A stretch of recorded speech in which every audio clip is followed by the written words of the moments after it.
Hello coach අද නම් පුතාට ප්‍රැක්ටිස් එන්න බැරි වෙනවා. එක්සෑම් එකක් තියෙනවා පුතාට පාඩම් කරන්න ඕනේ. ඇයි එන්නත් එක්සෑම් එක මාස 3කින් තියෙන්නේ. මට හැමතිස්සෙම එක්ස්කියුසස් එනවා දෙමාපියන්ගේ මේ වගේ. මට නම් දැන් මේක එපා වෙලා තියෙන්නේ. ලංකාවේ දෙමාපියන් පුරුදු වෙලා තින්නේ A grade එක පස්සේ දුවන එකට විතරයි. ඒකත් ඉම්පෝර්ටන්ට් තමයි මම නෑ කියන්නේ නැහැ. උනාට බැලන්ස් එකක් තියෙනවා.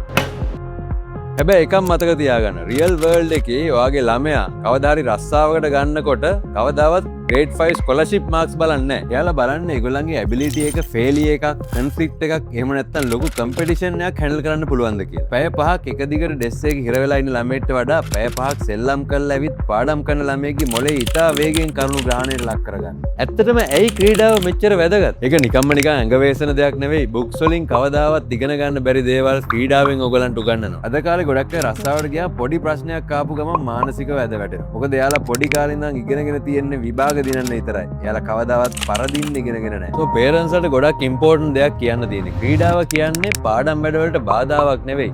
පාඩම් කරන්න අවශ්‍ය බූස්ට් එකක්.